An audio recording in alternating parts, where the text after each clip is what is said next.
নমস্কার।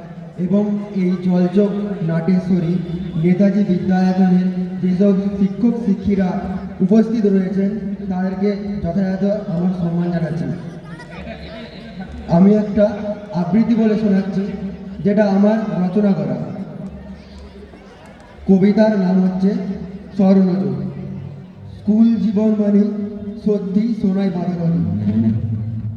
এই মুহূর্তে ভাবি স্কুল জীবন ছিল বিরক্তিহীন। বন্ধুদের সাথে আড্ডা, হইচই, খেলাধুলো, সাথে পড়া।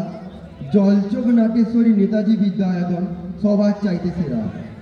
10:40 প্রেয়ার লাইন, রবীন্দ্রসঙ্গীত গাওয়া, মিড ডে মিলের সময় রঞ্জিতদার ক্যান্টিনে ঘুগনি মুড়ি খাওয়া। সাদা জামা, সাদা প্যান্ট নাই পরলে ছিল শাস্তি। হোস্টেলে পড়াশুনোর ফাঁকেই রয়েছে মস্তি। তুষার বাবুর ম্যাথ ক্লাসে দেরি করে ঢুকলে বারান্দায় কান ধরে দাঁড়ানো। ক্লাস শেষ হওয়ার বেল পড়তে না পড়তেই হোস্টেলে ছুটে পাঠানো। প্রেয়ার লাইনে দাঁড়িয়ে ঠিক করে হেসে দেওয়া। সবুজ বাবুর চোখে পড়লে উপহার হিসাবে রয়েছে মার খাওয়া। ম্যাথ না পারলে টিফিনে অমিত বাবুর কাছে ছুটে গিয়েছি। হোস্টেলে বন্ধুদের কাছে পড়াশুনোর পাশাপাশি সব কিছুতেই সাহায্য পেয়েছি। হেড স্যারের ভয়ে টিফিনে না যাই পালানো। আজ মনে পড়ে পবিত্রবাবুর অভিনয়ের মাধ্যমে বাংলা পড়ানো। মাধ্যমিকের সবচেয়ে বোরিং সাবজেক্ট ছিল হিস্ট্রি।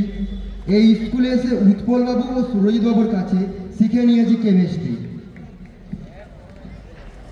হোস্টেলের খাবার ফেলে করেছি অনর্থ। গোপালবাবুর ফিজিক্স ক্লাসে নিজেকে মনে হয় অপদার্থ। ফাস্টফুড খাওয়ার জন্য পাঁচিল দিয়ে বাজারে পালানো। একদিন মনে পড়বে কনাথবাবুর মজার চলে ইংরেজি পড়ানো। রামবাবুর ভালোবাসা ও শাসনে হয়েছি আমি কাবু। বায়োলজি মানেই সেরা শ্রীনিবাস ও অনুপম বাবু। হেড স্যার কিছুদিন বাদে রিটায়ার করলেও থেকে যাবে আমাদের সবারই মাঝে।